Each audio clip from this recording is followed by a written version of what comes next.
Just making sure we're going live.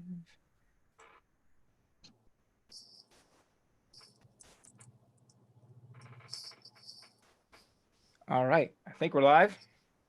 Just making sure we're live here. Let's see. Says we're waiting. Oh, no, we're watching. There we now. go. We I are can see your face. live. Welcome. What's up, everybody? Welcome to our Paramotor Nation. It's the end of the year. We have a really awesome show lined up for you tonight. Our guest is going to be Eric Farewell. He's going to be on in just a second here. So a couple quick announcements. First of all, get yourself a drink. Whether it's an alcoholic drink or a regular drink, get yourself a drink because when we finish this thing here. Sure we're live here. Let's see. Good. Says we're waiting. Oh, no, we're watching. There we now. go. We are live. Welcome. What's up, everybody? Welcome to our Paramotor Nation. Hold on. It's the end of the year. We have a really awesome show lined up for you tonight. Get yourself a drink because when we finish this thing here, we have so.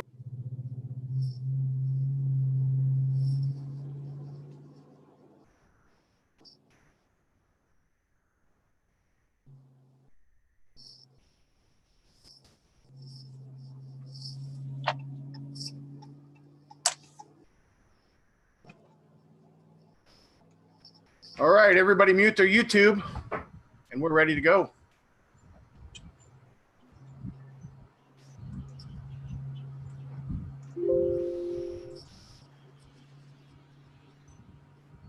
David, you're muted. Eric, you're muted. Welcome to our Paramotor Nation.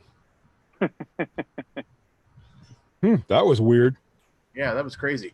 David, our host, has muted himself, but we were all tired of talking to him already because we've been on the pre-show for 30 minutes. It seemed wise for him to be muted at this point. I had to mute like myself because right I think I still have a YouTube stream open, but I can't seem to find it. So I'm so sorry, everybody. That's what he yells at us about every week.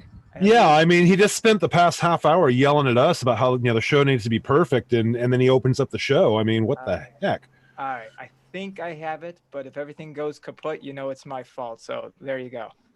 All right, let's start this over. Welcome, everybody, to our Paramotor Nation. We've only been doing this almost a year now. We'll get it right at some point. Grab yourself a drink, because at the end of the show, we're going to have a little toast to the new year with all of our friends here in our Paramotor Nation community. We're going to start off by introducing our panel. First of all, we have Rick Davies, who came there to help me out. Rick, say hey, baby. Hey, baby, what's happening? What's going on with you, Ricky? All right. Just, you know what? The weather's not been so great for me, or the weather has not cooperated with my work schedule, so I haven't flown for like 2 weeks. It's making me a little bit crazy. Hopefully soon. We're looking at maybe Wednesday flight, New Year's Day, and so we'll see. Awesome. Oh, maybe I need to come and fly with you on Wednesday. You should. You're gonna hear Nicole speaking. She's actually driving right now, so you're not gonna see any video of her. But Nicole, how are you doing? How are you doing? I am doing fantastic because we tell us got our why. clear to close. Yay! And I am driving my truck and my paramotor cargo trailer, because that's the important part, right? Our priorities. Yes. Down to Lakeland right now, and we are closing on Tuesday. So I am super excited. Very good. You sound like you're in a much better mood today. Oh my goodness. You have no idea. It's incredible. Congratulations to you. Very good. And Dave, Trike Flyer Ruff, is with us. Hey, Dave. Hey, Dave, how you guys doing? How is everybody out in the ether doing? Been working on the Paracamper. Just got episode 2 released, filming for episode 3, and did a lot of electrical work today. Still can't see a damn thing around here. I don't understand what the heck's going on, but Well, it's good to see you there, sir, and you're doing a great job with the Paracamper. It's a lot of fun watching you build that Ritz-Carlton on wheels there. Paracamper looks sweet, Dave. That's incredible, man. It's getting there. It is definitely getting there. It's got hot water. It's got cold water now. Pump's working. The 12 volt's about 80% done. I'm just starting to get into the 120 volt. The cabinets just went in today. So, man, it's been pretty amazing. Very nice. Very nice. Well, Anthony Peregringo was asking if we could start the show about 15 minutes early. The only people that can tell us to start the show 15 minutes early are our sponsors. So who are the sponsors? You know who they are. I Fly Indiana. Kevin Kimball is one of our sponsors. He's got a lot of great deals out there for military and first responders. Give Kevin a call right now. His classes are filling up for 2020 already. If you're in the great state of Indiana, give Kevin a call. Craig Taylor, Clearwater. I gotta move this thing out of the way. It's right in the way there. Craig Taylor, Clearwater Pools. Craig is awesome. He's got something big that he's coming out with soon. You've probably seen a little bit of it on Paragliding Talk. I'm going to be talking a little bit about that little surprise he's coming out with as well. But of course, Craig always is supporting Resurgence PPG. You always hear me say it each and every week. Last week, I talked a lot about this. In the last couple of weeks, I support 20 vets in 2020, the Resurgence PPG. I got the first t-shirt right here. Please make sure you go onto the link. The link is also in the description of the YouTube video that you're watching right now. You can go ahead and order yourself a t-shirt. There'd be nothing that would make me more happy than everybody going out there, buying a shirt or a hoodie or a sticker or something. I've seen a couple of orders have already come in, which is great. I'd love to go to a fly-in and see nothing but everybody wearing these shirts in unison, just showing their unified support for Resurgence PPG. I just got notification. Mine shipped yesterday, so I'll expect that in a couple days. There you go. Thank you, Rick. Blake Pigeon is traveling all over the place right now. Blake has got his own YouTube channel, a little storefront there. Go check out Blake Pigeon Paramotor.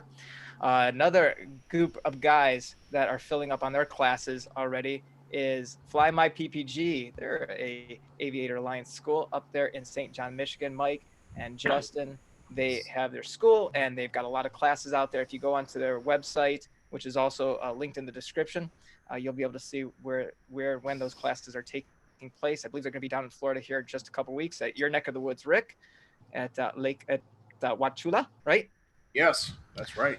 Last week we had an incredible show. We had a lot of giveaways. Most of them were right here from Para Orange, Larry and the Bag Lady. Their link is also on the YouTube page. You can go ahead and check out their merchandise. I think they still have some sales going on and shipping of $99 or more, free shipping. So go check them out, see what they have. You're going to want to start stocking up now for next year, of course. Let's talk about last week for just a second. We raised over $1,200, well, $1,200 for Resurgence PPG. Now, one thing I want to tell everybody, I really appreciate everybody doing that on the super chat. But going forward, I really want to encourage anybody, if you're going to make a donation to Resurgence PPG, do it through their website, because Google actually takes about 35% of those funds and keeps it for themselves as their processing fee. So whereas I'd love to see all $1,200 going to Resurgence, it's not going to happen because Google takes their cut and then the rest will go directly to Resurgence PPG. So please, if you're going to make a donation, do it right on the Resurgence PPG website. If you do a super chat, hey, that's like Robert Michaels has a Patreon account. Who else has one? I know Rick has one. Kyle. Anthony, Kyle, yes. So I don't do anything like that. But if it's on my channel, or if it's on Dave's channel or on Rick's channel, eventually Nicole's channel, and you see super chat and you want to give a little tip, it's like a tip jar. So if you want to do that, it's always appreciated. It's almost like being a Patreon in a way as well. So appreciate that. All right. I think that's it for the sponsors. We did this post show last week, and I think, gosh, Dave, what did you say? I think it went like a long time, right? That post show went at least an hour and a half, possibly two. Probably longer I think than that. I cut out of that hour and a half. And I bounced out of it. So what I think we're going to do each week, I'll do tonight, is at the end of the show, I'll go ahead and put a link, or I'll put the Zoom ID on there so that you can go ahead and jump in. Now, we started about an hour ago on our pre-show, and we've got families. We'll stay on as long as we possibly can. It might be for a couple minutes, it might be for a long time, but I think it's really kind of cool as the community can get together and do a group chat themselves and talk to each other, and it's a great way to meet each other, and it's kind of a way to more unify the community and bring everybody together. So we'll do that each week. You can stay on as long as you want. We don't have to be there to push a button to shut it down, so I think that's pretty cool as well. All right, a couple other quick things here before we get to Eric. A little public service announcement. I didn't share this with my co-host that I was going to be doing this, but I wanted to read something to you that I wrote down. Our Paramotor Nation, we are not experts. We are learning. We are always learning which is why we do the show. When this show started, it was because myself and Brandon McLeod, who started the show with me, we know we don't know everything, and we wanted to bring people on that we could ask questions of. So in a way, it's kind of very self-serving, because we get to talk to people like Eric Farewell and Kyle Oakley and all these other people that know so much more about paramotoring that we do, and get to ask them firsthand. And it's great because through this medium of a chat on YouTube, we can convey those questions that you have also to them. So we don't ever say that we're experts. I rarely ever give advice, because I'll always follow that with, you need to talk to your instructor, talk to someone who knows more, and here's someone you may want to talk to. So what I also love about this show too is I see a lot of people that are veteran pilots of many, many years, pilots with a plethora of knowledge, but they still come here to learn things, and they also come here to give their input as well, which is great that we can do that.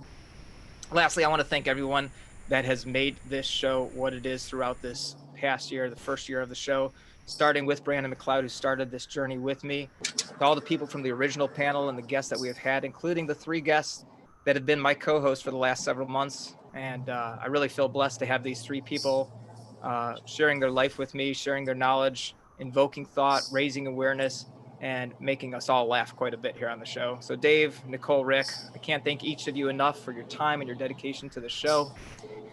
To everyone that watches the show, from as close to me as son, my son is, who usually sits in the room next to where I'm at, all the way down to Australia, Walter, down under. Without all of you people here, Paramotor Nation, our Paramotor Nation wouldn't be our Paramotor Nation. So really, thank you all for joining us for this first year, 2019. Appreciate it. All right, I'm done babbling. It's Let's get awesome, on Dave. to Eric Dave. What? I've made friends. I've got friends all over the world now from YouTube and from this show. So it's awesome, man. It's an honor. I was just gonna say, Rick, isn't this the same guy that was chewing us out for 30 minutes before the show? Yeah. And yet Okay. you still are with me. All right. So for those of you that don't know Eric Farewell, he's here. He owns and runs Aviator PPG. Hi, Eric. How you doing? I'm good, my friend. It's good to be here. I've enjoyed our very, very long pre-show. That was one thing you don't understand. We do our podcast every Tuesday, and we've gotten down to the point where I walk in about 15 to 40 seconds before I have to go on air. Okay. So I miss the whole pre-show. I miss all the shenanigans, all the camera batteries dying. I just walk in, sit down, and it happens. And so this was actually really fun because I miss all the John and Kate plus 8 show. It's sad. I through the pre-show and even now as you're talking, I can't help but notice that you feel a little bit uncomfortable, it looks like, or maybe just a little bit out of your element. So I kind of I'm at home, man. I kind of did this to make you feel a little bit more at home. So you could just sit right here in your seat. I was looking for That's that, but I couldn't fantastic. find one without somebody in the background. I know. Well, as you can see, this side I had to cut Eric out of this side of the picture. That's what I did. Yeah. I couldn't either. Too funny, man. You were thinking That's the same too thing as funny. me. Cool. Oh, Hey, that's if you have brilliant. any questions for Eric, feel free to put them in the chat. I see a lot of familiar names out there. It's good to see 64 people tuning in right now. That's awesome. If you have any questions, we'll get them all answered tonight. Make sure you're hitting those thumbs up too. Yes.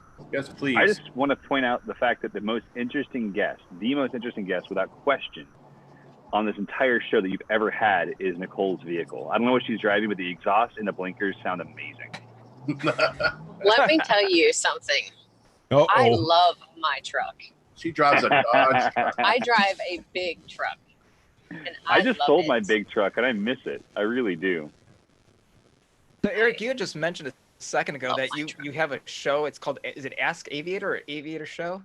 It's the Ask Aviator show. Yeah, we do it every Tuesday Yeah. night, and it's Never heard all of right. it. Never heard of it. Oh, Yeah. jeez. What was your name again? So, but you know, actually, I did look it up. It says here you have 32 episodes so far, right? Yeah, your name's Dell, right? No, David. David. Oh, dang it! I'm always mixing these things up. I know. 32 episodes is pretty good. It's not 37 like our Paramotor Nation, but it's getting there. So we're But I will fixing to say have. this. I will say this. Anthony Vella only has 22 episodes of Paramotor podcast, so you're doing good. Yeah, I think We're we're not at Well, if you 103. guys are ready to stop measuring dicks, I have questions for Eric. I was about ready to say, so the 37th episode is going to be the first one that we have a guest actually log out on us, right? Yeah. So I actually have questions for Eric. Well, Let me know when we're ready to start the show. All right. Thank you, Nicole. Someone mute her? Somebody's got to keep it in line. Eric, tell us how you got in. I mean, a lot of people know your background. Some of them may not. Kind of give us a quick how you got to where you are from getting into aviation. I believe, if he was right, your grandfather? So yeah, actually, I was born 100 yards from a runway that my grandfather built. He came home from World War II. He flew P-51s, P-38s. He actually ended up flying almost everything as a transport pilot. He was a fighter pilot first, then became a transport pilot in both theaters, which is kind of a crazy thing, or at least that's what my grandparents told me. So who knows what's true? But he loved flying. He loved it so much. When his son, my uncle Eric, was born, he had a Cessna 140, and it went to the Air Force Academy, washed out, still became an airline pilot. My mom sold her 16th birthday. My grandmother had a private pilot's license. All my cousins fly. I was stuck with it. There was no chance that I was going to escape this adoration for aviation. And so from the time I was 3 on, I just wanted things that went vroom, whether it was motorcycles, cars, but overall airplanes. I had to have an airplane. I had to be able to fly. And more and more experiences in that light that were just incredible, that really helped carry out a passion that has been lifelong. And paramotors fell into place after my wife and I got pregnant with our first, and we realized that airplanes are very expensive to operate. They aren't necessarily if you have an A&P on staff. Thank you, Alex, for working for me. But if you don't, it's much more challenging. And paramotors fit the bill, man. It was something that was lightweight. I could give up my hangar rent. I could fly for $8 an hour, and quite frankly, it was an opportunistic act to become a paramotor pilot. I had a YouTube channel that had enough viewers that I could get sponsors for training, for motors, for wings. And this was very early on in the YouTube scene. There were no paramotor YouTubers aside from the 3 major players that people would say are negative today. And so for me, it was very much an act of, I want to do this because it's something that seems interesting. And then what people don't usually hear, the side of the story they don't usually hear, but they will if they are crazy enough to actually read my book, which is coming out next month, called Farewell to Normal. It's an interesting tale of woe and meandering minds. But the story is that paramotoring was the first thing in aviation I've ever done that was extraordinarily difficult for me. I'd broken my back just before I turned 18 in an airplane crash on the ground. And so any weight, if you put an empty Jayco kid's backpack on my back, empty, you can give me 30 minutes walking around with it, I'm going to start having spasms, massive spasms in my spine. And so putting, at that point, 65 to 80 pounds of weight on my back, depending on if I put the reserve or put more fuel in, it was terrible. And I was flying a wing that was uncertified, that was very challenging to launch for me. And I really struggled. My first several years in the sport was a really big struggle. And not really first several years, let me rephrase that. My first several months, probably my first 5 to 8 months, were really challenging until I started downsizing in wings and getting into stuff that was a little easier to launch, that was better designed. But I think that was the first time that I've ever had something that almost beat me, and I didn't let it. I lost 22 pounds. And I flew over 500 hours that first year. And as that progressed, people started asking me to help teach them, kind of like they have with Trike Flyer. Dave, he's talking about how he's helping guys in the pre-show kite before he let them fly. I did the exact same thing. My first student, I didn't talk up. I had already been a certified ultralight flight instructor since 2002 with fixed wing, but I was like, I'll teach this guy how to kite. The guy could kite beautifully. He came out, another instructor talked him up first time, no problem. And I guess out of that experience, out of the challenge, out of the struggles that I had, out of the fact that it was way harder for me than I ever anticipated, and the fact that I didn't have the best experience with my training, I was pretty unprofessional, pretty cobbled together. I fell in love with paramotoring and wanted to do something better. And so that's what got me into it, and that's what started Aviator. What year has Aviator started? 8 years ago. Okay. Last month. Yeah. So I've been through the Aviator program through Fly My PPG Alliance, right? Mhm. And so it's the same. I believe it's the same or very adaptive. It's changed a lot in the last year. Like, the Alliance program, I know you were talking about this a little bit. The goal with the Alliance program was to standardize a whole bunch of schools way beyond what USPPA had done or anybody else had done, to be able to offer the same emotional experience, not just the flying experience, but the kind of like the familial experience that we offer and that we get to share. And Fly My is one of my favorite schools. They're great people. I mean, Justin and Mike are just incredible humans.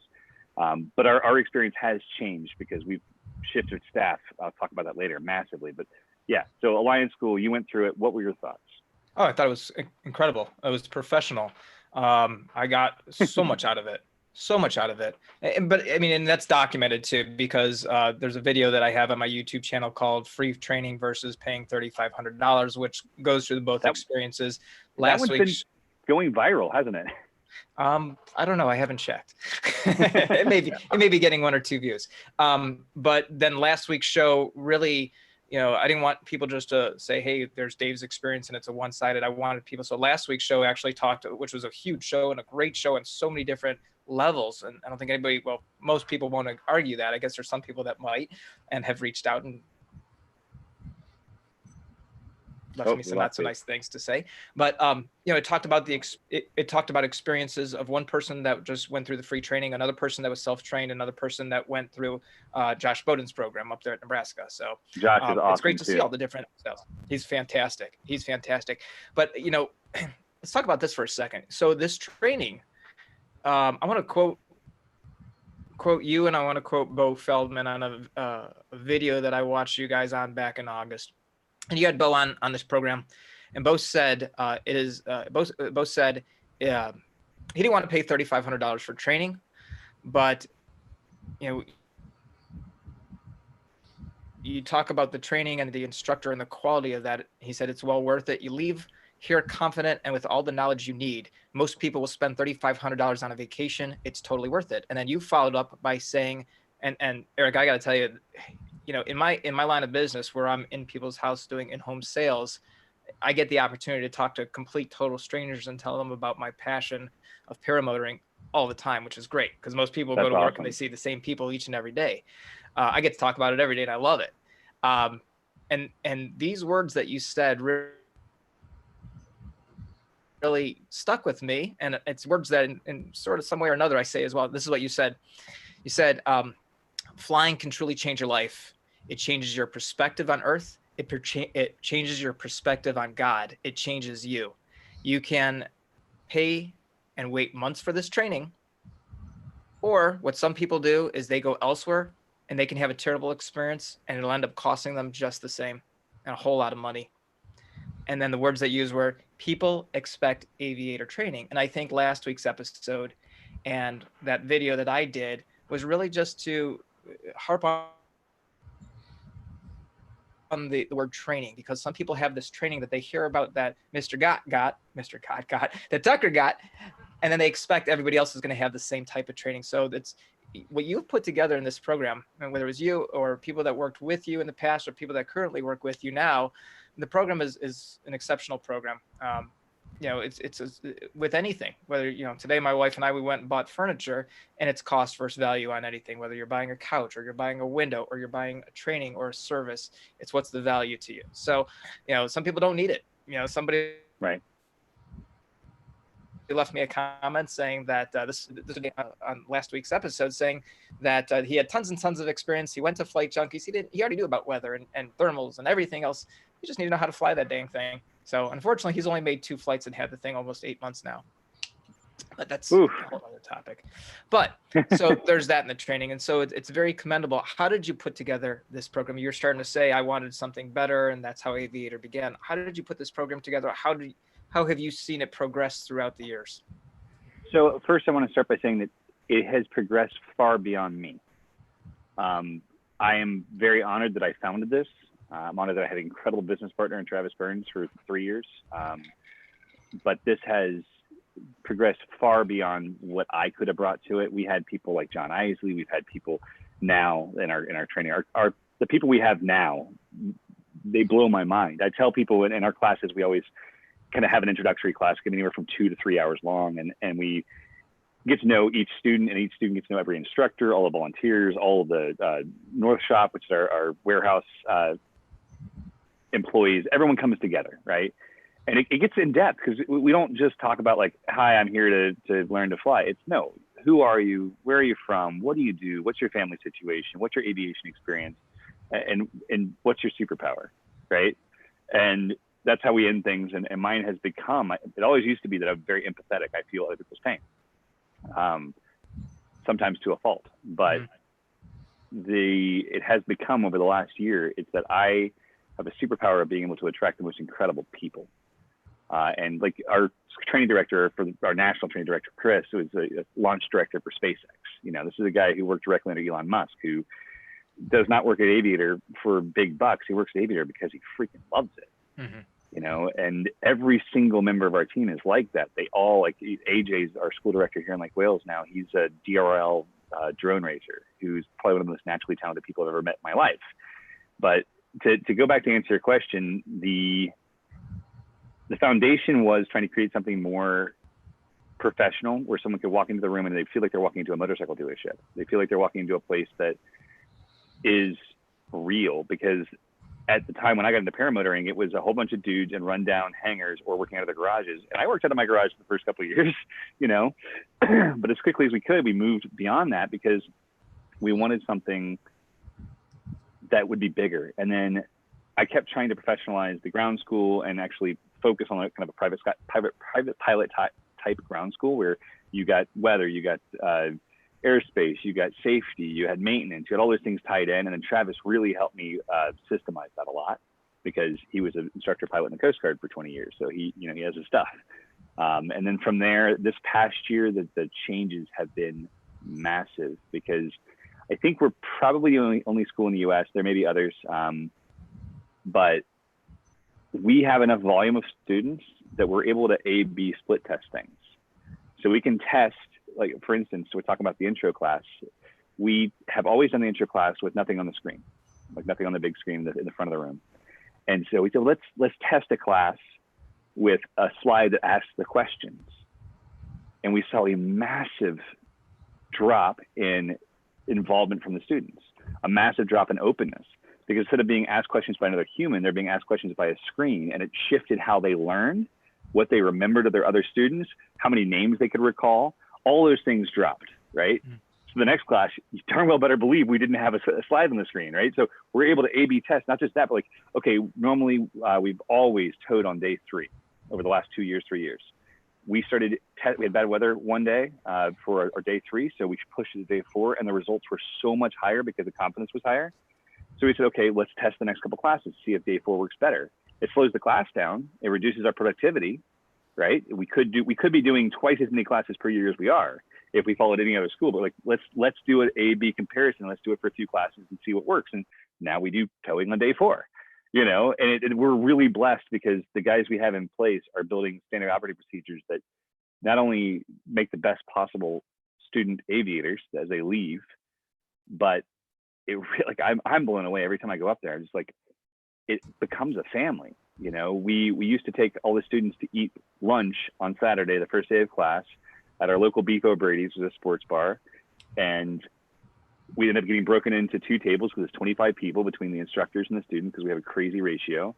And we realized, like, man, this is not ideal. People aren't connecting. So now we do lunch at the shop. You know, we make them hamburgers, and now people connect more, and we see connection faster. And it's just, I don't know. It's fun. Dave left the show, but this is my passion. My passion is seeing great people come together and create something big, because like you said earlier, I believe that when you fly, it makes you a better human. And I've seen it in hundreds and hundreds and hundreds of students. I've seen it in you, Rick. I haven't seen it in Dave. And Nicole, I don't know. I just know her truck's loud. Dave just messaged me, and his computer crashed and went blue screen. So he asked me to take over, and I'm actually terrified. But we have such a good guest. It's easy tonight. I've been there a little bit firsthand. I chose to train somewhere else, and I learned the difference because Eric was kind enough to let me sit in on some of his classes later on, and I really saw what a family environment, what you're building there was incredible to me. And when I look back, I really wish that I would have, trained with you guys, honestly. So. Well, you're always welcome, brother. I'm sitting here watching the comments, and actually, Derek Trout, who I'm sure you're aware of who he is. He won the training out there. He says that he misses you guys, and it was just an awesome experience. Of course, I'm paraphrasing. I'd have to scroll back love up. the actual quote, because he talks about his wife, and that's a big thing. Yeah. I was trying to go back up there. It doesn't just affect us, and we're going to put a video about this soon, from our students and our past students, talking about, I want to talk to their spouses and talk about how it shifted who they are. Because like, I taught my dad to fly 6 years ago, and if my dad hasn't flown in a couple of weeks, my mom makes him go fly, because he needs an altitude adjustment, Yeah. I think we're all like that. If I find myself after about 5-6 days, I start josing. What Derek said was the best thing that ever happened to me, my paramotoring, was winning Aviator PPG training. It changed my life. It changed my wife's life. Best vacation ever. 2 weeks. Thank you, Aviator Show. And, I've talked to people,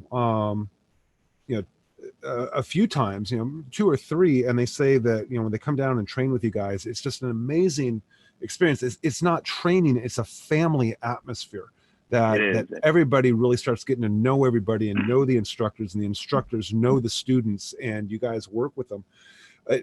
Like I told you in pre-show, I'm going to actually be out at Lake Wales here in about another 2 weeks, and I definitely want to stop over there and see you guys. Yeah. And if I'm allowed, go out there while you guys are training and just kind of stand back and watch. Absolutely. You'll be right there with us. Oh, that would be awesome. If I'm able to, I'd like to go with you, Dave. Will you better? Oh, absolutely. Yeah. No, we'll do it. We'll bring the cold beer too for the after flights. Well, see, one of the things, like you're talking about spouses, like myself as a pilot, but my husband is also a pilot. And so it's a great thing for the two of us to be able to experience that together. And I mean, there's just nothing like looking over and seeing his wing and knowing that he's over there having the time of his life too, and then, whenever we land, especially when we, fly in the morning, it's like tradition, and then we have to go out to breakfast and, all this stuff. And then we have to have our nap. Anyway, it's a wonderful thing, because you're getting up at 4 o'clock in the morning to be out there, flying first thing in the morning, and then getting to have a lazy Sunday afternoon. It's wonderful. And it's really actually brought us closer, and it's just been a wonderful thing for us. So, It really is. I think that family aspect is overlooked so often, whether it's someone flying with you or just who you are as a person afterwards. I talk about it a lot in the classes with students. I'll talk about it here because it's not my show, so my dad won't watch it. I don't know. You're the host of the show right now, honestly. Growing up, I had a father who was an entrepreneur who had 5 kids at home and 2 that weren't. That we traveled 6 months of the year in a motorhome with 5 kids. All right. And it wasn't a pimped out motorhome like Dave's. This is a 1968 MCI 8, previously owned by the Charlie Daniels Band. But that was the best one we had. We had a lot of crappier ones before that. Oh, I've seen some of those old ones pimped out, man. Come on. This wasn't pimped. This was 400 square feet with 5 kids. And my dad was a very angry person. He really went through a lot of challenges. Just driving a 40-foot rig, towing a 32-foot trailer with a 6-foot tongue, you're with 22,000 pounds of books in it, you're stressed, and you have 3 days to get from LA to Minneapolis, and then set up 20,000 pounds of books, and then deal with 5,000 families, and then do it again the next week, and do that for 6 months. I feel you. That's right along the line what I do. Right, and so he was always really stressed, and the transformation I've seen in him in the last 6 years. And I've been very open with him, and my mom agrees. All my siblings agree. It's been incredible to watch his joy pour out of him. This little boy inside him that has nothing but purity of joy. It's like I'm watching a new man. My dad's 72, and half the time he acts younger than me. So it's like it's the coolest thing to watch. And I see it not just with him, but I see it with every student. You had a student come through class. I put this in my book. and he had a deformity. He had a stroke at a young age, and he would cover his face before he'd smile. And it was completely subconscious. He would hide himself every time he would start to smile. And what we quickly saw after about 10 days of being together, he dropped it. He was completely comfortable. His confidence came back. Like he became a young man who was enthused and at home. And it was like, dude, that you can't sell this stuff. Like I can't put this in writing on my website. Like, hey, come learn to fly. It'll make your dad less mad, and you won't be worried about having a stroke. Like, But honestly, the people that do fly get it. I mean, personal story here is when I really started diving into flying, I became less angry. I became more tolerant. I mean, it's absolutely amazing. And not only that, but I mean, the Aviator and you as well, as Dave had mentioned, we had Bo Fellman on, and he told us the story of when he was on his cross country, his engine blew, and what did you do? You hopped in your airplane and brought him another engine. So it's not only the flying, but it's within the Aviator family of what you do, how you give. It's just amazing, and that joy pays forward, and it shows in your students. Well, and it doesn't just show in my students, and I'm saying this from a purely selfish standpoint. It pays for me. I get to have this opportunity to be able to bless somebody's life, to, work in an industry where, sure, we're not making anywhere near the money I can make if I went back to my old businesses, but I'm happy. I now have over 20 families that are supported by Aviator working for us. The fact that we get to change next year will be, I think it's 282 new pilots next year through Aviator. That's incredible. It's such an honor. It's a blessing. So I got that's the fountain of youth. That is the fountain of youth. It really is. It really is. I think to me, it's a lot bigger than just like everybody has to have a reason why they do things. For me, I've always been a giver. I've always been someone who has to see other people have good experiences. But there is a selfish side to it where I get to be a part of it. Of course. And I get to be a part of, like, dude, if you got to be a part of what I get to be a part of every day with my employees, watching them create new structure, it's the sickest thing ever. Eric, one of the things that I think really made me feel, even though I didn't get to train at Aviator, I did get to train with Fly My PPG, that I think brings your students is this guy. Yeah. So that's supposed to be a secret. Oh gosh, is it? Oh, my bad. No, it's been outed. It's okay. All right. Do you want to tell the secret? And yeah. So or can you not, or did I just blow like? No, it's totally fine. I mean, Tucker put it in his last video. A huge 8-year tradition. Tucker did not put the call sign thing because that's very special. That's for students only. When you meet the ghost of Christmas past, you'll know. Okay. Yeah. I can't say more. But what you're holding is a challenge coin, and the challenge coin is a tradition for the military, and it's actually a really interesting story. If you have an interest in spending 3 minutes on Wikipedia, just type in challenge coin.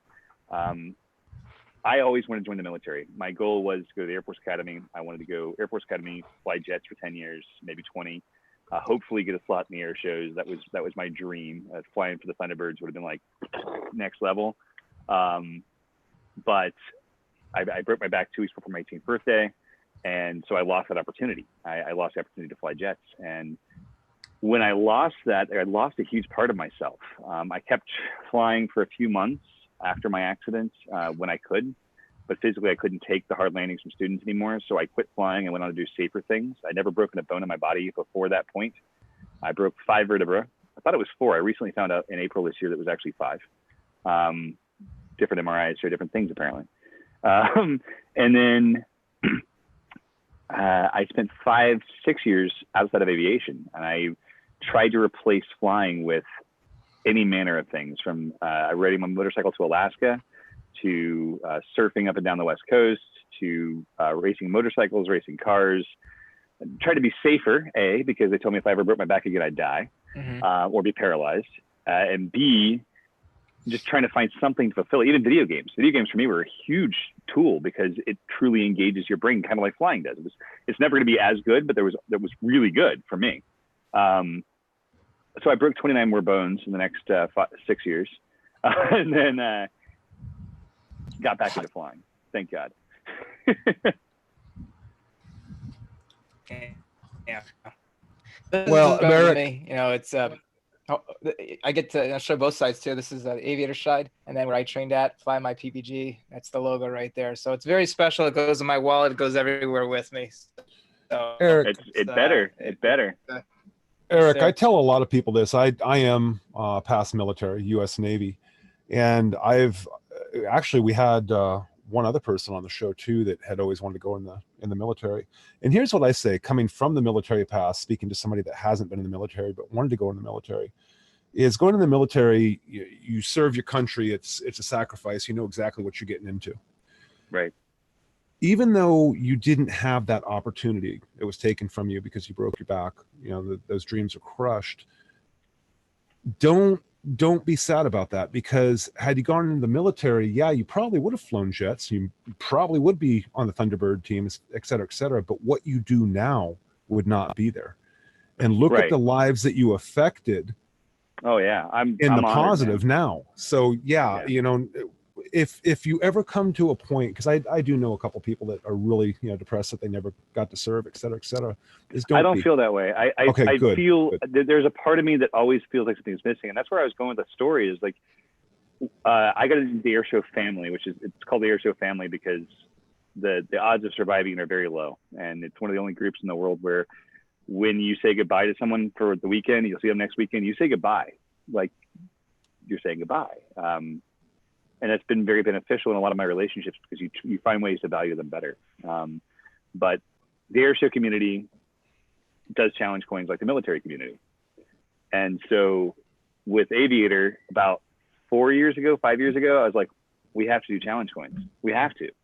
And so we spent way too much time and money making challenge coins, and we got them done, and it was worth every bit. And it's such an honor that every time after a class finishes their solo, they get the opportunity to have a coin. And one of my greatest honors is that my wife has her coin now. And that is the coolest thing ever. Yeah, that's awesome. Cool. Let's talk about what's coming up here. So big week next week, right? What's going on with you? What's going on? I'm not having a panic attack, I promise. I just look like I'm bugged out. It's fine. Everything's fine. No, actually, things are going well. Today, Andrew is finishing... All right, tomorrow. Today he's planning. Tomorrow he's finishing the windows for the doors. We have all the decals in place. Everybody that doesn't know, maybe they didn't see a video of what's going on. Oh no, I'm jumping into that. I'm jumping into it. I promise. There's a plan. There's a plan. It's a very poor plan. I got a guy who paints murals for a living that's showing up. All of this is happening in Denellen, Florida, which is at X-Ray 35 Marion County Airport, where our second location's opening on Saturday. Congrats. Which is insane to me. I am still, like, my head's reeling a little bit, and if I didn't have Chris to help make sure that all the training was done the same way, I don't think we could do it. But it's happening, and it's happening really well. So I'm super excited. Second location, very cool. That's awesome. I remember I remember a couple of months ago you were looking for more locations, and so this is probably going to be the first of many. That's great. Congratulations on that success. Well, we're still looking. We are still looking. So if anyone wants to have an Aviator in their backyard, there's a page on our website. If you go to our website, click on About and drop down. I think it's a location recommendation page. You can fill out if you know the airport manager, you know someone with property. We are looking for more locations. We expect to open more next year.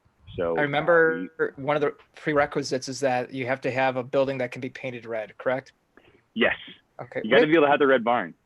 Rick, do you know of any place that has a red building that can be?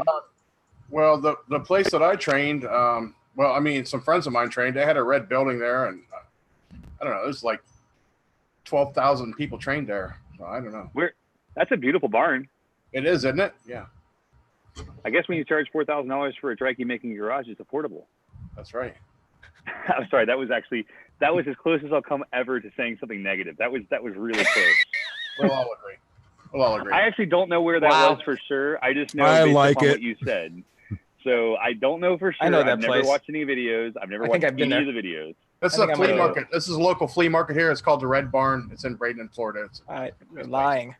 Lovely. I like it. I just didn't want anybody to feel left out tonight. Nice shirt. Tell us.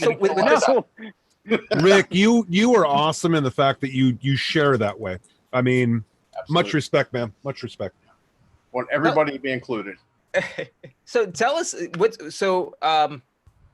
tell us what's, I guess, with the Alliance schools, what's going on with the Alliance schools? Are there more Alliance schools? How many locations are there now?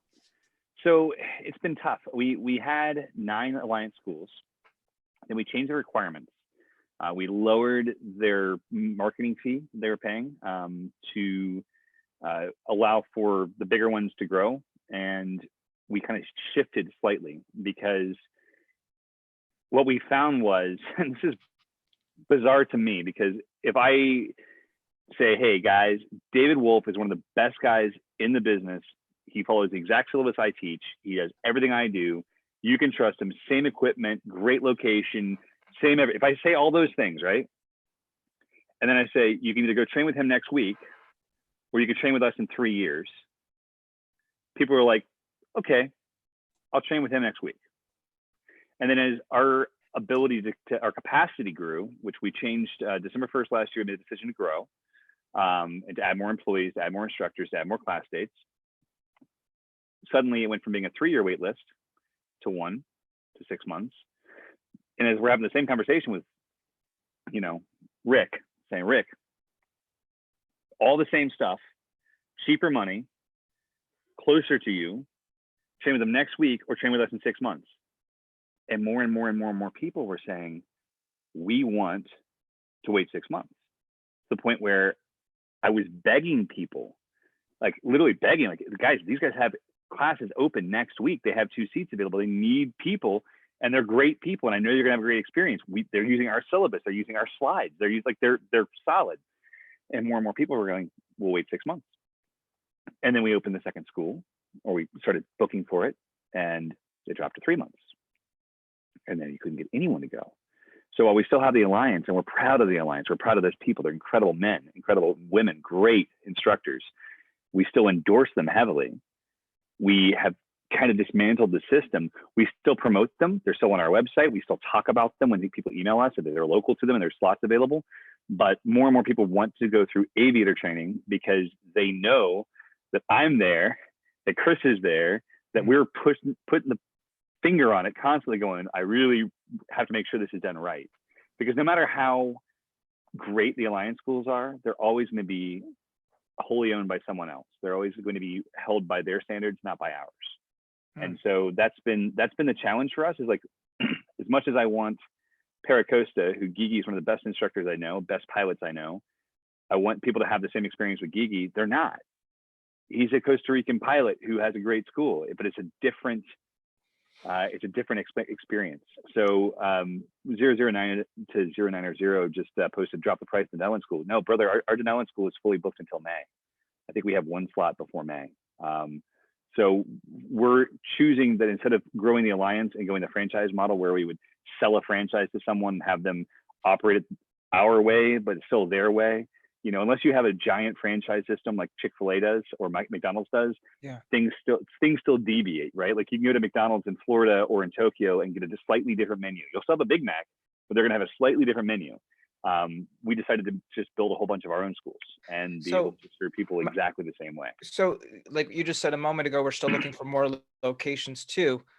Why not make those Alliance schools those locations, or is that not possible because they want to keep their ownership? It's dependent on them personally. We've had the conversation with a couple of them. One of them, Drew Solano, who ran Skyfield Flightworks up in South Carolina, he is actually running our Denellen School now.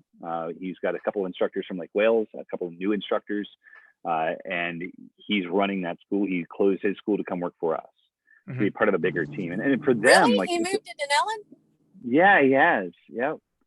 Holy crap. Yeah. I'm honored. He's an amazing guy. I really know. is. I love Drew. I love him. Good. I've never trained with him. I just absolutely love him as a human being, and and his wife and his son Dominic. And I mean, just incredible people. They really are. And the thing is, like, that's the kind of people that we want to have work for us. And so we've made the offer to those that have asked to potentially kind of take over locations, because the reality is the sport's small, and the country, while it's huge, also is small. And so like the best training locations will oftentimes be like, hey, you know, we're going to open a school near some of these other schools if they don't want to work with us. And that has a possibility, but we're still going to promote them. We're still not going to be back mouthing them and telling they're bad people or anything like that, because that's not who we are. That's not how we've grown to where we are. So I think at this point, it's an opportunity for each of us to provide the best level of training we can. For Drew, it was a slam dunk because he got to come work for us, which means that all he has to do is train, because we have full-time mechanics. We have a girl who does nothing but work that runs warranties. So if you have a broken exhaust or you have a cracked nitro piston cylinder, whatever, you call us or you go fill out the form and it's handled within 24 hours. You know, we have someone who ships parts full time so that you put an order in before 2 p.m. and the parts go out. We have someone who handles operations. We have an operations assistant. We have a salesperson and a dealer assist person. And we have all these instructors. We built a company that can handle a much larger scale. And every month when the paychecks go out, I have a heart attack because it's more than my salary. But it's, you know, it gives Drew an opportunity to be able to focus on what he's best at. And we hired Kristen too. She's our new student liaison. She's working with all the students. Let me back that up, because I actually have a nitro and had an issue with it. And I contacted you guys, and then I contacted the manufacturer, and you guys came through with word faster. And as it turned out, the manufacturer ended up taking care of it, which was good because it didn't have to come, you know, from you guys and resources. But what I'm trying to say is you guys were on top of it. I mean, bang. And it was amazing. And it's something that you guys didn't handle anymore. You know, you're still backing your customer up, but you know, it's amazing. It was absolutely amazing to get word back that fast. Derek, I want to ask you one more question here on this topic, and I want to ask you one more question on this topic, and then move on to something else here. But in regards to your locations, how many students to instructor ratio you can have? How many instructors, how many students do you plan for each class in both locations? So currently what we do here is we do 5 instructors to 8 students minimum. And generally it ends up being, because this location we use to train instructors for other locations, our class in November, I believe, had 9 or 10 instructors for 8 students. So we really push it out. And we found out recently, and I won't name names, on a different continent, probably the biggest school in the world for paragliding and paramotoring, they operate on a 6 or 8 to 1 student to instructor ratio. Wow. They also pay their instructors 1/4 of what we pay them, which is really shocking to me. I'm like, damn, they're making money. So it's interesting. I mean, ours is very, very hands-on. We use a wingman approach so that every student has a wingman that they work with. That's their buddy student through this. They're similar weights, similar abilities, at least at first. And then we help them grow each other so that you're never always on the wing all day long, slaving away like I was in my training. And my wingman was Matt Minyard. So that shows you some background. He was 18 years old, just turned. Oh, wow. And so we had that experience, but we both, well, he didn't wear out. He was built like a Greek god. He still is, a jerk. But I wore out heavily. I was very skinny fat. And, you know, for me, it was definitely an experience to recognize how do we balance, again, talk about the AV split testing, trying to find, we used to do anywhere from 6 to 10 hours of kiting a day. Now we found that it's much more beneficial, and they become better pilots if we do, 3 to 5 hours maximum per day, broken up through multiple sessions. If you do too much, it's too much, and the brain and the body can't handle it, right? So we're constantly testing that, and I don't like, that's what I'm proud of my team, because they're developing this stuff. I offer a little insight here and there in our weekly meetings, and they handle the rest, which is incredible. I mean, although like today I got to go out on the field. It's day 2 of class. These guys are crushing it kiting, crushing it. It was like perfect wind. And I got to strap into a speed wing and, play a little and show, how the wing can react if you do less. And I still get to get on the field, which makes my heart happy. So I made this comment last week. I said, there's no best instructor. There's no best motor. Okay. And I believe that because we always got to look to who's better than me and how can I become better. We're always growing. That's one of the things we do at Aviator. Like a better instructor or whatever. Oh, I'm sorry. Your job you got cut off. That's okay. So, I came up with this analogy, this question to ask you. McDonald's has Burger King. Okay. Home Depot has Lowe's. CVS has Walmart. Now, this is kind of, I don't want to self promote another company, but who do you think, who do you put yourself up against and say, man, I got to stay better than that person? That's my main competition. Who would you say it would be? Man, it's tough. Outside of the alliance partners, who are incredible instructors, who I know they're personally know from experience how they teach, I don't like to compare myself to anyone who I haven't trained with.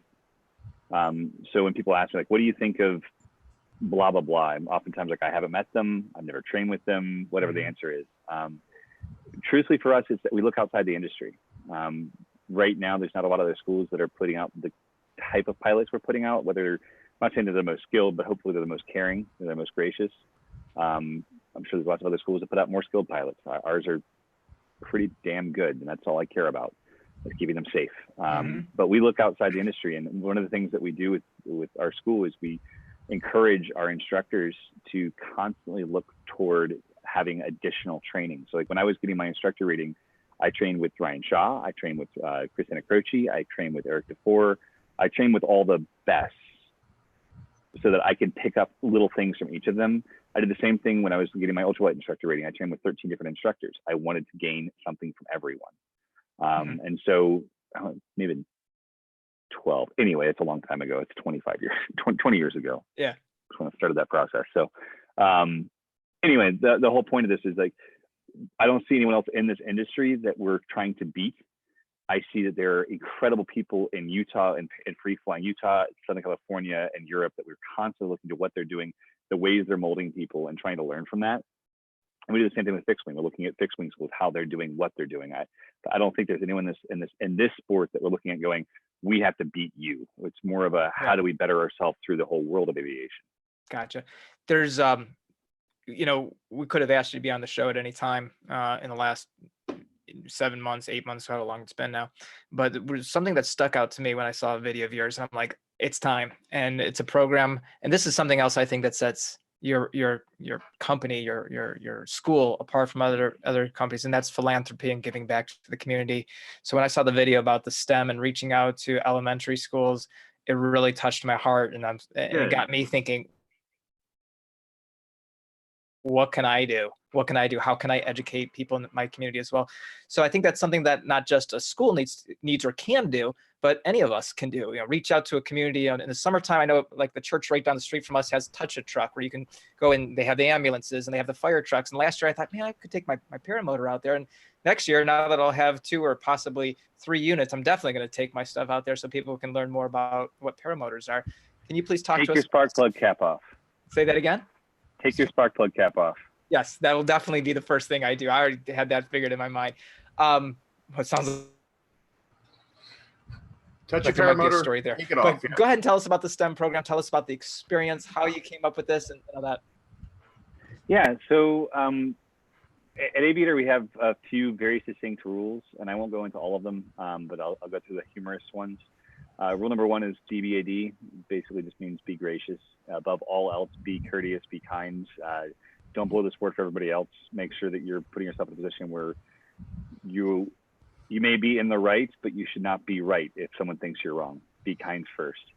Rule number 2 is, we've shifted them and shuffled them some, but it used to be one was don't fly into stuff, which is just simply don't fly into stuff. Seems logical. The earth, trees, other people. Rule number 5 is trees. a big Okay. one. Thanks. Rule number 5 is simply find a way to give back.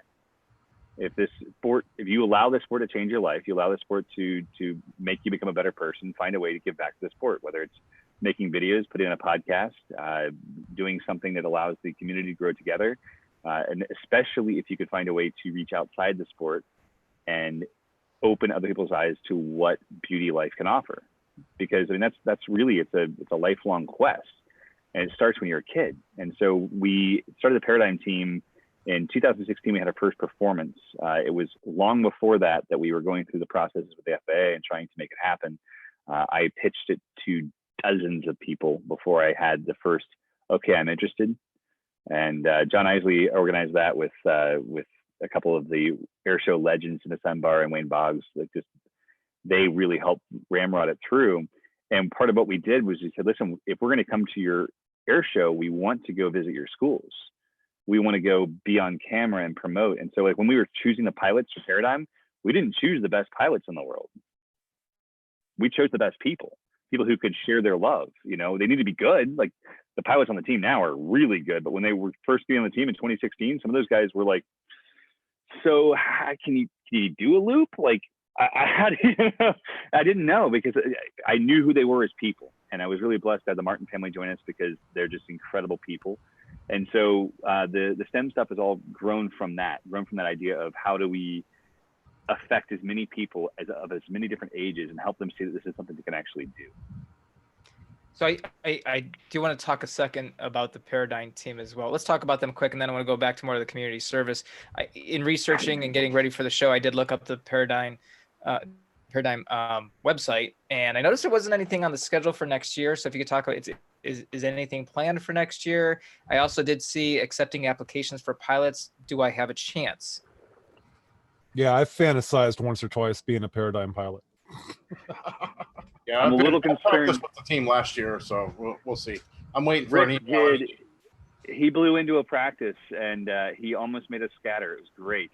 We were all scared that he'd mounted guns to that trike. No, so the application to join the team is definitely still open. We are certainly interested in more pilots. The reason there's nothing on the schedule, we are doing Sun and Fun for sure next year, because it's our local show. However, and this is something that maybe the community can help with, we have no sponsors for Paradigm. And the fee that we charge to the air shows that are for profit does not cover the cost of the show, and not by a long shot for many of the shows. So last year we went to ICASH, with the International Council of Air Shows Expo in December. We've been every year since we started until this year. And we had 27 or 29 shows request us to come to their show, willing to pay our fee, which the fee is an appearance fee. We're completely FAR 103 legal. This is not a flying fee. We're not paid to fly. We're paid to appear. There's no requirements for flight in any part of our contract. But if we had a sponsor, we could do more shows. But the reality is, what's it take to be a sponsor? It's a lot of money. I mean, if we were to do a full season of shows, we were to do a full season of, say, 20 shows, we would have to spin up 2 to 3 teams, which are looking at a minimum of 3-week training camp. So 3-week training camp, travel for 21 people plus 20 more support people, maybe 24 more support people between 3 teams. If we did a 3-team schedule, it's in the mid 7 figures. If we did a 1-team 12-show season, you're still looking at least halfway to $1 million in raw cost, just travel cost. This is not luxury living. We camp at half the events we go to, right? Like we camp in tents or motorhomes or vans. Like this is not luxury living. It's just getting pilots here from Kuwait, pilots here from Spain, paying their appearance fees because they're much higher because they're more in demand. You know, there's only a few guys in the world that do infinites on this paramotor. So you've got to really start to calculate all that stuff in. Wow. Yeah, we spent the first show we did, we spent well over Travis and I's salaries in that year to be able to do the very first show. Yeah. Well, it was great watching you guys. It was fun, and we made a great documentary about it, and we got a lot of people fired up about flying. Yeah. So no, it's awesome. I hope that's what it's all about bringing more people into aviation, introducing it to them, and you're big on that, and that's huge. Yep, absolutely. So speaking of introducing people, how about the kids? The elementary schools. Can you tell us about that experience and what you did and how you put that all together with the schools? Yeah, so we offer it to every air show, and so far very few have taken us up on it. Owensboro, Lycoming County, they're basically the only 2 out of all the shows we've done that have taken us up on the opportunity to go into the local schools. And Lycoming did it in spades. They're like, you're going to go to all these schools. So we were at high schools, elementary schools, middle schools. It was a lot of work. We were all burnt out by the end. We put a paramotor on the back of probably 2,000 kids, I would guess. Wow. It was epic. I mean, it was really cool. We got to fly for a bunch of them, even though the weather was terrible. At one point I was full power, full brakes, still going down. And the next second I was 0 power, full brakes, still going up. But we had a good time. We had a really good time. So Yeah, we get the opportunity to go in and we kind of open things up with a, hi, this is who we are, this is why we're here, this is the air show we're going to be at. I hope anybody coming, you know, and some of the kids are like, yeah, I'm going to be there. And we started that day off. I mean, let me back it up. We start the day off at like 6:30 in the morning, going to local morning shows on the radio and TV. So we like get the opportunity to be heard on the radio as kids are going to school, or as their parents are, so their parents can mention it to them. And then we go into the schools, and it's like a 30 to 40 minute presentation where we show a video of what we do, introduce ourselves, show a video of what we do, ask for questions. As some of the kids, like the high school students, had really, really terrible questions. Does this help you get chicks? You know, like they actually, in all seriousness, this high school was a technical high school, and they were really sharp this time. They were amazing. Next one was an elementary school, and the questions were empowering. These kids weren't asking questions about like, how does it work? They're asking questions like, what does it feel like? And you're like, oh man, I could talk for hours about what it feels like, baby. Let me talk to you about flying through low layer fog, where it's just this tule fog across the ground. You can see your wingtip vortices. Let me tell you about what that cattle field smells like versus the strawberry field, right? Like it's incredible. Hey, I experienced that for the first time yesterday, by the way. Oh, cool. I flew above the clouds, and I flew in, light fog, like above the fog. It was incredible. I have never experienced that before, and I can't wait to experience it again. And yes, we were very much so VFR compliant. So nice. When the oranges bloom, when you get that perfect mixture of orange blooms and cow poop, it's perfect. Human air. Oh, I love it. 100%, absolutely 100%. It's special. So then we get to do a kind of a question answer period, and then we teach some of the technical aspects, like how the wing inflates, Bernoulli's principle, just a couple little things of actual technical education, things we literally just strip out of our ground school and draw on a whiteboard.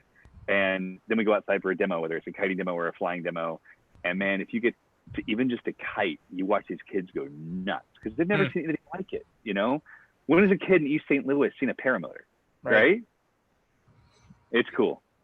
That's awesome. What about I know you can talk briefly about these the parade, what that does for the community, and also I know you helped Rick out with the poker run. Oh man, we had fun.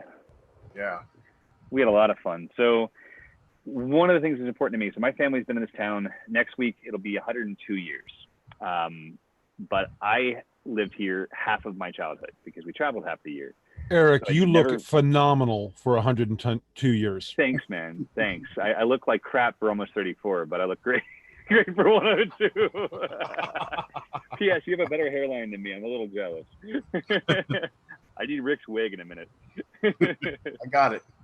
No, so when I moved back here 10 years ago, I made the decision that I was going to become involved with the community. And so from Rotary to airport board to sponsoring Little League, like whatever we can do to be a part of the community. And for me, it's dual parted. Again, this goes to like serving people and also finding some joy in it. And part of that joy is, guys, we're paramotor pilots. We're annoying as hell. All right. How many homes have you flown by that have a newborn in them that hasn't slept in 3 months and finally is having its first decent night's sleep and you just woke it up, right? So do you want to be known as that person? Or do you want to be known as the person, oh, they're annoying, they woke my newborn up, but they sponsor my 8-year-old's Little League team and they're in the Christmas parade and they're part of the community and they support everything that we do. Like we just sponsored the next town over's wrestling team. It cost us $500, right? Like it cost $500, but we supported this wrestling team because they needed new uniforms. They weren't going to have new uniforms this year. And if we get an opportunity to bless them, why not? Right? Like it's not that hard and it's a huge blessing. So we make a big deal out of it. There's a video on our channel. I'll try to find it and link it in the chat. Now when you fly over that next town, they'll have a whole different perception. They're like, oh yeah, that's those guys. Yeah. Exactly. So it gives us an opportunity, instead of having it be a negative perception where we're flying over this rancher's land and he's pissed off at us, we sponsor his 3 grandsons' Little League team. He loves us, right? it's a welcoming feel versus a negative thing. And that's, I think it's something that each community of pilots, if you have a group of 10 local pilots you fly with and you're not doing something for your community, whether it's sponsoring a team is huge because it's very visible, or getting out there and doing community service, like, hey, why don't you organize a roadside cleanup and have it be the local Flyers Club and do it right next to the airport if you want to. It's not that hard. It is something you can do to give back. We fly at the Mardi Gras event. Last year we did the first time. We're doing it again this year. We're putting on a full air show display for free for a nonprofit, and then landing beside the crowd, and you watch this crowd go bananas, right? Because we did something for them. And mind you, it's a lot of fun for us. There's no downside, but it's an opportunity for us to be able to be a part of the community. And we do it not just on like the civic side, like on the like donating and trying to support, but we do it on the political side too. Like, you better believe that I'm there at city council meetings and city commission meetings and trying to make sure that everyone knows that we're a business that's trying to support the community. We're not just there as a nuisance. Yeah, absolutely. That's awesome. I gotta say one thing. I met Eric when I was getting ready to take training, and I was a newbie. I didn't know anything. I met him at Sun and Fun, and he talked to me, and I said, "Man, this guy's really nice. What a nice guy." And my dad was with me, Gorilla Ground, and he said, "Yeah, he's a really nice guy." And I kind of thought, well, he's a nice guy because he wants to sell me something. Well, I ended up going training somewhere else, buying different gear, and then he's still the same guy. He's still the super nice guy. Welcomes me into his home, into his airport. Nothing has changed. He's just legitimately just a nice guy, and he does anything. Rick, So glad I got you that is fooled, man. not what you said last week. You said that since he didn't up. talk to you, you strike flew into flyer. his paradigm practice to mess him up. You trike flyer. He is. When we had our poker run, we were talking about it on Facebook, and Eric stepped up and mentioned, "Say, if you guys want to come and make your last stop, Lake Wales, I'll open up my hangar. You can have your cookout and your party there. I'll host it." And it's just incredible. It's just a way to give back and bring the community together, and that's all he's about. And that's all I wanted to say. There's too much divisiveness, guys. If you look at this sport in general, I mean, right now in this state, which, I mean, Florida's probably the most divisive state. There is a school an hour from here where that does nothing but talk about how terrible we are as human beings and what a terrible job we'll do training you and how we're going to rip you off. There's a school 2 hours from here that says the same thing. There's a school 3 hours from here that says the same thing. And if you come to our school, all we're going to tell you is what awesome people they are and what our experience has been. And I think that's why Aviator's done well, is because we want to see the whole sport grow. And that's not going to happen if I'm ripping apart other schools. It's not going to happen. Yeah. And I might say something that's my opinion. I might say something that's my experience, but I'm never going to sit here and say that people are bad people, because I don't have the experience with them that other people do. You draw more people with honey than you do vinegar. We appreciate that. Yeah, we appreciate. I don't know. Yep. I guess there's just a lot of opportunities, man. There's a lot of opportunities for us to come together. When we had the poker run here, I got up and gave me the opportunity to give a little speech, and I think it's crucial that what you were doing with that is bringing all those divisive communities together to do something fun. It was awesome. And that's powerful, man. That's awesome. That takes us back to why we all got in this in the first place. Yeah, that's right. That's right. Just a bunch of people, like-minded people, just having a good time. Yep. Heck yes. Yep. Heck yes. And with all the stuff I'm hearing, it's one of the things that we always, Dave, Nicole, Rick, and myself, we talk a lot about when we have a guest on, we want them to be able to teach something to our viewers. And there's a lot of good nuggets that we're picking up tonight of things that we can take back to our communities. And I hope that resonates with everybody else, and that you can think about and pray on it if it's right for you to do something like that, or come up with your own idea and share it with everybody as well. So, absolutely. So a couple weeks ago, I was watching an Ask Aviator, and Tucker Gott and Derek was on that show. And one of the questions I wanted you to ask Tucker, so 6 years ago, this kid from New Jersey comes down and probably passes at least a dozen other schools on his drive down to Lake Wales, Florida, to get to your school. What do you think the attraction was? Without being like, well, it was me, David. Of course. No, I was a bigger YouTube star than he was.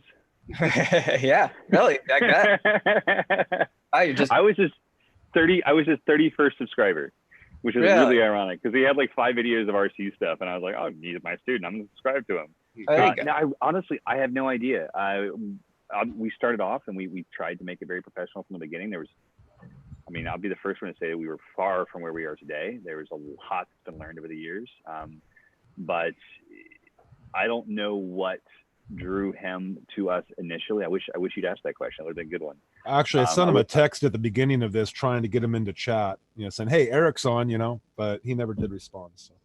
He's in the middle of nowhere right now, I think. So yeah. I recently became a Patreon supporter because I hadn't yet, and I was like, well, I guess I should probably do that. He doesn't support me on Patreon though, so I don't know. I mean, my Patreon is sitting there empty from him. So. Oh man, I would have some words with him on that.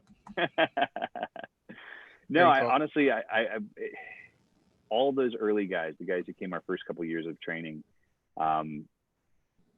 I feel this way with everyone who walks in the door today. I give a speech every class to all the new students, and I just thank them for honoring me and our team with their trust.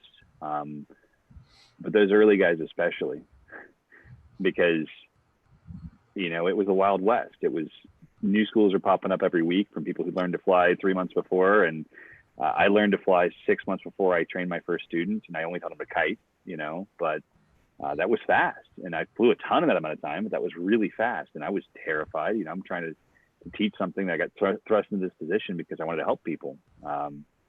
But long story short, I don't know the answer, but I'm grateful that he did, because he's become a lifelong friend, and he's a genuinely good young man. He's like a little brother to me, and when my brother died last year, he's one of the ones that drove 20 hours to be there for the funeral, dropped everything, and there were others. There were students that had trained in the prior month that I wasn't close with, but they came to support my whole family.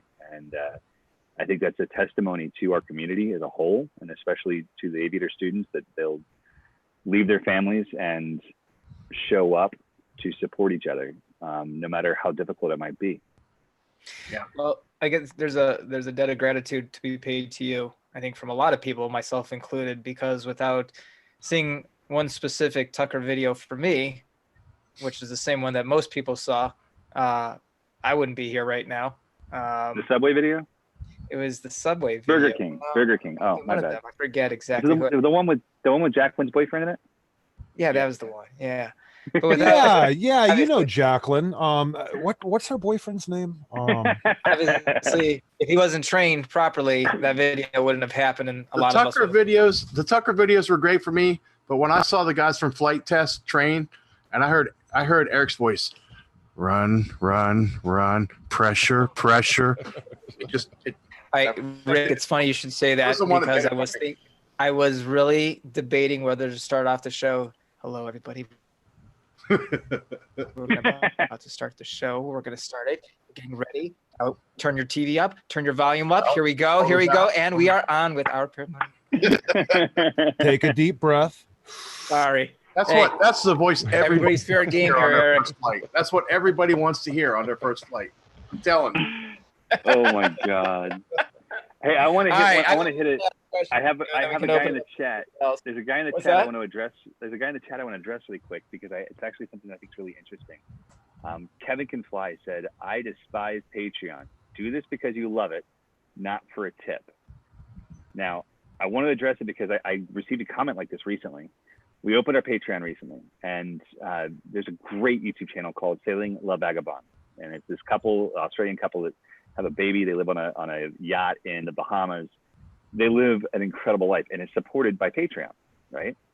So they're afforded this opportunity because they took a giant risk before their Patreon paid them anything to go out and do something that's bigger than what most humans will do, right? And then they trusted that their patrons would step up and help them continue it. And they've been blessed. I mean, they're making a lot of money, right? They're making a lot of money. And what I realized as I decided to step up and do something big this summer with my family in the bush plane and trying to share aviation with more people, just like we've done with the STEM thing. We're trying to share paramotoring with everyone who loves bush planes. We're trying to share bush planes with everyone who loves overlanding. We wanted to do more. So my belief is that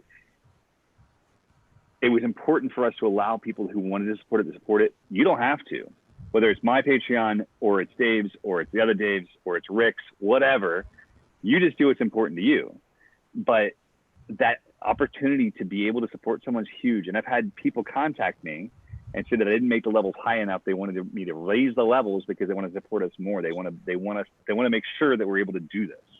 And I'm honored by that, but I think it's just an interesting split in your thought process is versus the thought process I've seen from so many others. And now I got Rick and Dave laughing their ass off. Well, no. Yeah, there was a comment. There was a $2 donation from Chad B. It says, "Please donate for Dave's new internet connection." See, yeah, and I've actually got like a couple computers in front of me. I look at the YouTube and the comments on my iPad, and that's not the issue. The problem is my computer, and I thought it would be a super computer because I'm using a Dell, but apparently it's not as good as they listed and say it is. It's lacking the very basic skills a computer needs, Dave. Yes. Dave, watch out. It's soon going to start chewing out your other computers and telling you how they suck. Just gave me a 30-page printout of how bad of a person I am. Did it after it swore at you and cussed you and made you feel like low, did it then give you a sermon? Yes. Sorry, Eric. I didn't mean to distract. I felt very bad when we were laughing there when we all saw Chad's donation. Anthony Vella just joined the chat, and he has a question he'd like to ask you. Who? He'd like to know who are your 3 favorite YouTube. I'm sorry. Was I supposed to wait for you to ask the question, Anthony? Oh. And in case you don't know who Anthony Vella is, sorry. he has a famous girlfriend. A famous girlfriend. There's a person in the chat that would. There's a person in the chat that would like to know who your 3 favorite YouTube video producers are. I would say Trike Flyer, PPG Gorilla, and Paramotor. I love you, Eric. Hey, Eric, we got a winner! Finally, the right answer. Can you feel that, Anthony? Can you feel it? Huh? Can you feel it? Now, if we want to go through the most beautiful, let's go to the most beautiful, though. All right, we have to do that. The most beautiful. The most beautiful. It starts with Anthony Vella. Oh God. Oh. Because I can't be sexist. So it starts with Anthony Vella. If you haven't seen him in Levi's, you're doing life wrong. Oh, Anthony's a good-looking man. I mean, I'd tap that. Literally no homo. superimposed. He's superimposed over your head right now. Look at those eyes. Look deep into those eyes. No. Right there. Look at that. Look at that man. I'll give you the good most looks. famous of the others. I'll give you good looks, but Todd Scandrett, the best eyes. Dude, Todd has baller eyes, man. He really does. They were lacerated, so he's only got bedroom eyes, man. I'm actually going to get a poster of this and hang it in my RV, I think. Oh my God. I'm not going to finish my other top 3 because it gets awkward. When I start talking about Mark's tandem passenger, it just gets weird. Great answer. We should start prepping our guests like that. Take note. Cool. Any other questions from our panel or from the chat? Oh, there's been questions in the chat. Yeah. I'm enjoying watching the bush plane being built too. That's really awesome. Thanks, man. It's about to go crazy. We just chose the motor, picking it up in 2 weeks. We've got a lot going on with that. So about to spend way more time and money than any human should ever do. So Eric, tell us about the airframe. Where did you get the airframe? So Woody, right? Yeah. We call him older, better Woody, not Woody's Gamertag. Yeah. So Woody's Gamertag, I love you too. But Woody's amazing. He's been one of the 3 honorary members of the Paradigm team. He has been incredible help to us in every kind of way you can ever imagine, from helping with septic and plumbing in the shops to wiring, you name it. The guy's amazing. He built this until 1994 when he stopped. And so I bought it from him. And he's one of those people who refuses to take money to show up to work. So I paid him more than I should have paid him for it probably, but it was what he had in it, and I wanted to make sure I supported him. And so we're a little over budget, but we're on track to have an incredible flying airplane. The new suspension on it and built up, the spinner is going to be just above my eye level.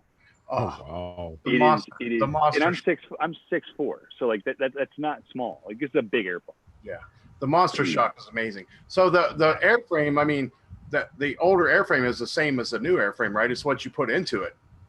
Right. Well, somewhat. So the upside to this is that it's much lighter than the new airframe. The downside is that it doesn't have the newer airfoil, which to buy the new airfoil would cost more than I had for the airframe to buy the new wings, and they're on a 2-year delay. and then which I will possibly still do that in the future. We'll see. Or I'll build another one. You never know. If this series does well and we're able to gain a lot of traction in those communities and be able to share more paramotor stuff, then we'll see what happens with that. But we're putting a giant engine in it, like a giant engine in it. So it was designed for 65 horsepower, and it's going to have a lot more than that, like a lot more than that. So most of them to 100 horse, and we're going considerably higher than that, over 25% more. Hey, So more horsepower is good power. as long as your weight and balance is in check. So I'm putting the fuel tank, I still have the wing tanks, but I'm putting the third fuel tank in the tail with the battery, and everything else of weight I can think of is going in the tail to balance it. So Jeez, big engine. Big engine. Have you been consulting with Mark Cady on this by chance?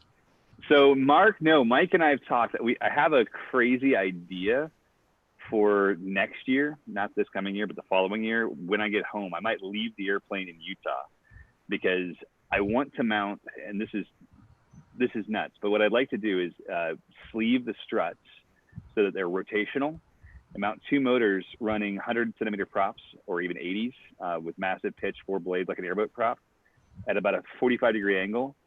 That will drop down to a 70. So you start at a 70 and you click it like you click your flaps. So you get vertical lift, or horizontal first, then vertical lift to get off the ground faster. Oh, it's like powered VTOL or something. Oh, interesting. Yeah, it's a really dumb idea, and it'll break a lot of paramotors. But if I could just win one Soul Dragon with it, it would be worth it. Yeah, very cool. Awesome. So I was talking to Mike about it when I was out there in September. I was like, all right, how dumb is this? And he starts running calculations. You know, it's just Mike runs about 1,000 miles an hour faster than the rest of us. Yeah. So. Different kind of brain that he's got. Yep. Awesome. Indeed. Very cool, man. We're all looking forward to that adventure. That's awesome. It's going to be fun, man. It's going to be, it's a big stretch. I think that's the big thing about why I think people like to support things like this on Patreon, is because this is literally stretching me as a person, mentally, physically, and emotionally, trying to prepare my family. My daughter is she's 4 and she's in ballet and she loves dance. We did her first dance recital last summer, and did the daddy-daughter dance. You know, all the things you do with kids, and getting the opportunity to do that with her was incredible. And this year we're like, hey, so we want to leave the whole summer next summer, which means you're missing recital. And now my boys are doing tumbling. They're all like, we get to go on a road trip. Okay, we're in. You know, they're all jazzed about it. But there is going to be a moment where they're like, but we're missing the recital. Yeah. Yeah. Cool. It's going to be interesting. I got to thank my buddy Ricky, who was on the show last week. Alligator Ricky donated $2 for my internet service. If that's the case, I might just shut my computer off each week midway through the show and get some more donations. This is working out really well. I'm sorry, guys. I've got so involved in the show that I haven't even been watching the chat. I apologize. I was supposed to be watching and asking questions. Hey, Eric, I got a question for you.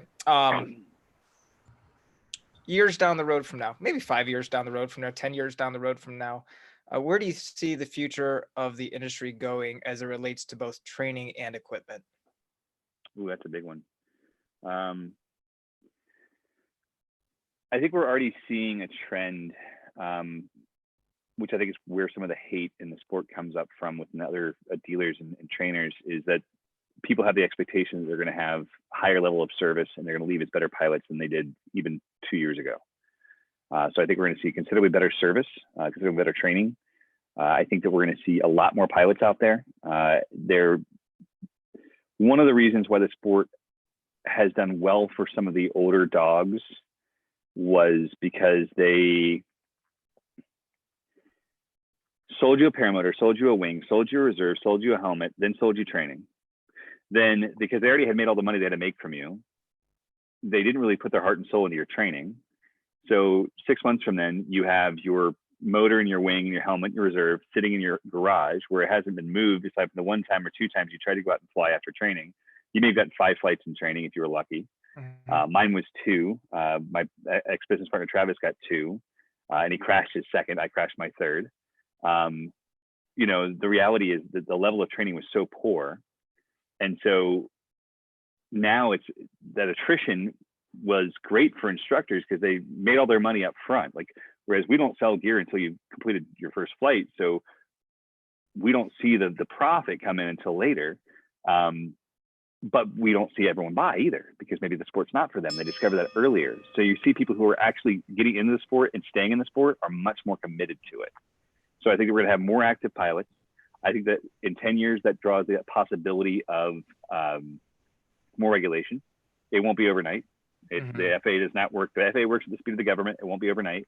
And one of the things that's been a huge blessing for us with Paradigm is that we've had the opportunity to develop some really close relationships with the FAA, you know, all the way up to the top.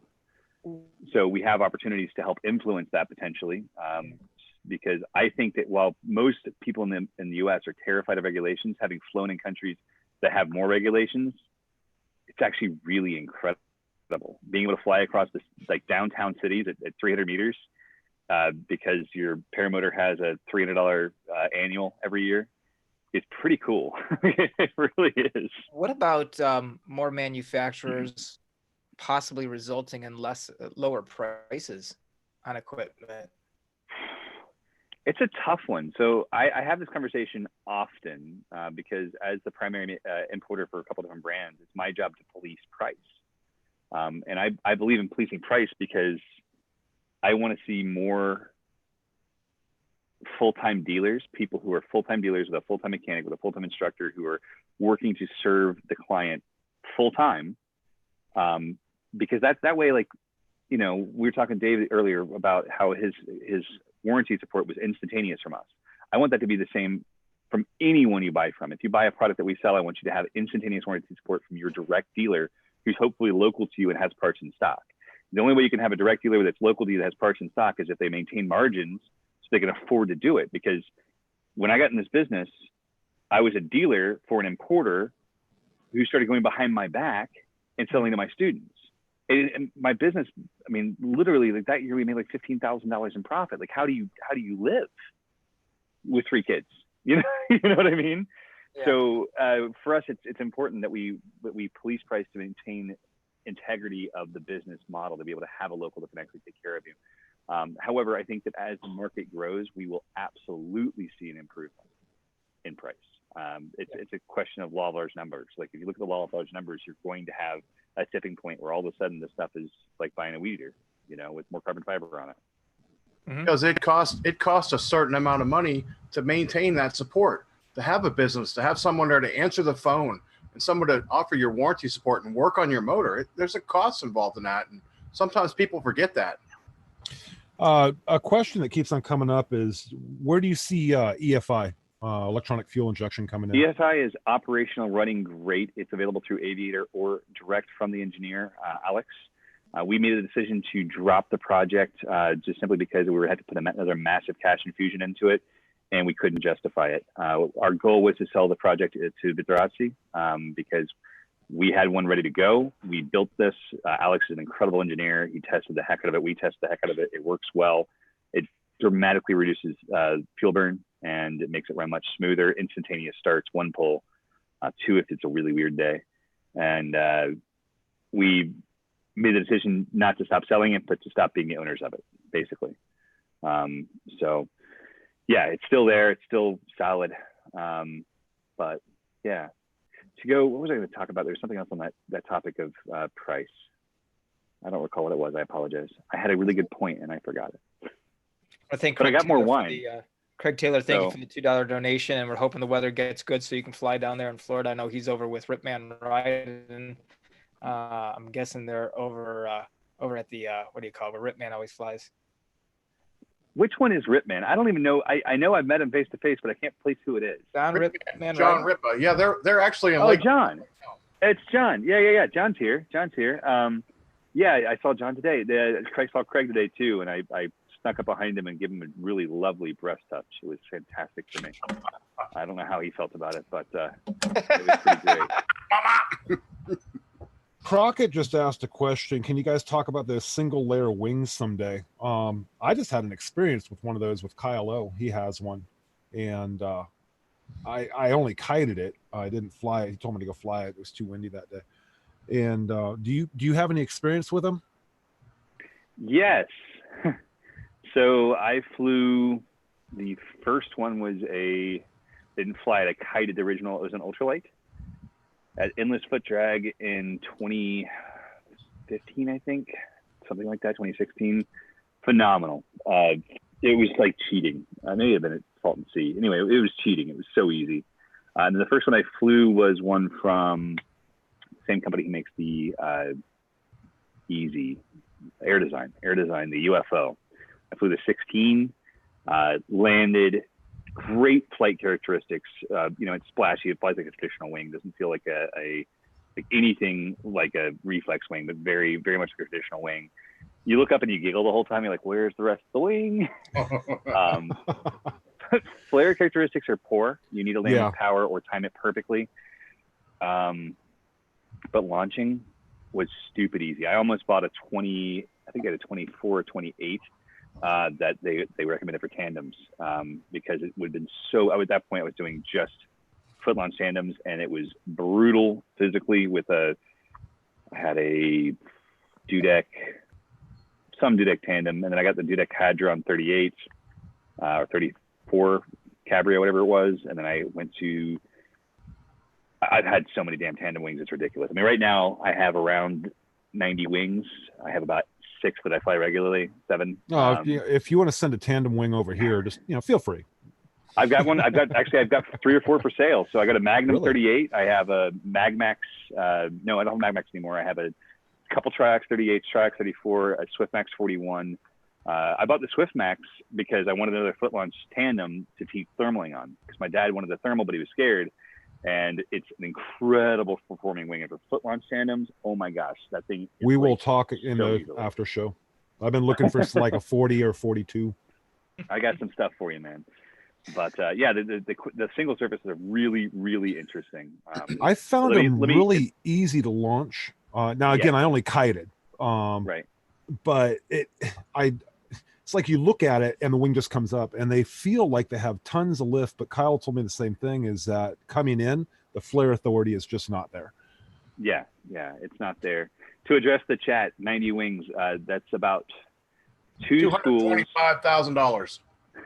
No, what it is 2 schools, each of which have 4 speed wings, 12 to 16 Mojos, 4 to 6 Spider 3s, 2 tandem wings, plus a demo inventory, plus personal wings, and then I didn't count. I don't think I counted. I counted some of the stock.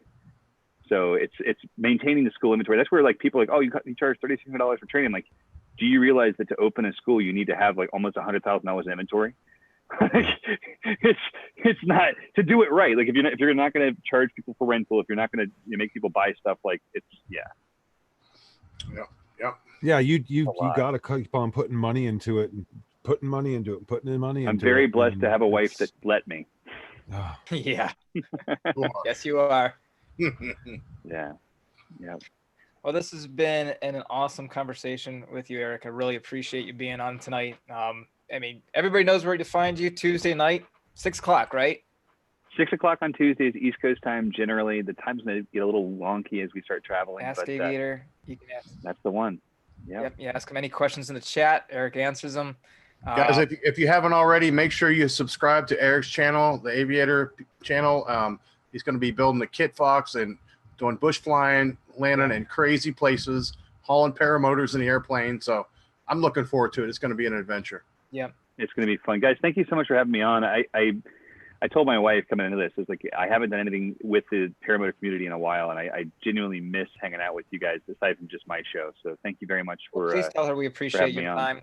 We're gonna go into the after show here in a second. I'll put the Zoom ID here in the chat, so anybody that wants to. I don't know if Eric's gonna be able to stick around. I'll probably stick around for just a few minutes.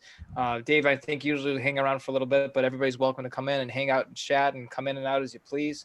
I want to go ahead and everybody, if you've got a glass, raise your glass. Rick, raise both of them. I want to, first of all, thank everybody for being a part of the show, being a part of the community. This has been an amazing 2019. All I can wish for everybody out there is more blue skies, good weather, safe flying. Thank you so much for being a part of the show, and here's to you. Happy It's an New honor, Year's, my my friend. brothers and Happy sisters. New Year's, guys. Happy New Year's. Happy New Year's, guys. Cheers. I'm on for 9 more percent, 8 more percent. All right, guys, I'm gonna put the Zoom ID. Hold on Nicole? before you do that. We Oh. you always forget this part at the end. Guys, make sure you guys are giving that thumbs up there. That helps these videos get out there and reach everybody. Been a phenomenal show, so make sure you guys give that thumbs up. And as always, you got Paramotor Crazy. Obviously, you're probably subscribed to this channel if you're watching this. If not, guys, give him a thumbs up. Make sure you're subscribing. My bro down there, Rick Davies, PPG Gorilla. Make sure you're going over to his channel. Give him that thumbs up. Make sure you're subscribing. Of course, Nicole, Phoenix in Flight. Now, guys, I'm hearing a rumor that she's going to be putting out some videos. She's flying a little more. Her life is coming down a little more. What she normal, says. stuff like that. That's what she says. Fake news. Guys, make sure you guys are joining her channel. Give her those thumbs up. And, of course, Trike Flyer. Guys, definitely want to see the subscriptions, those thumbs up. Make sure you guys are hitting Eric Farewell. I'm drinking, obviously. And make sure you're subscribing over there. Guys, this Kitfox and this bush planes and bush landing things that he's planning on doing with that, it's intense. I've been in one before. They are sick. I'm looking forward all right, to Dave, it, man. you always Thanks, forget Dave. that part. I had to do it. Thank you, Dave. Thank you, Nicole. Thank you, Rick. Thank you, Eric. The Zoom ID is now in the chat, so if you want to join us, you can. Guys, Happy New Year. Thanks, Happy guys. New Year, guys. Come on, guys. 20. Be New safe Year. in Happy 2020. New Year. Bye-bye.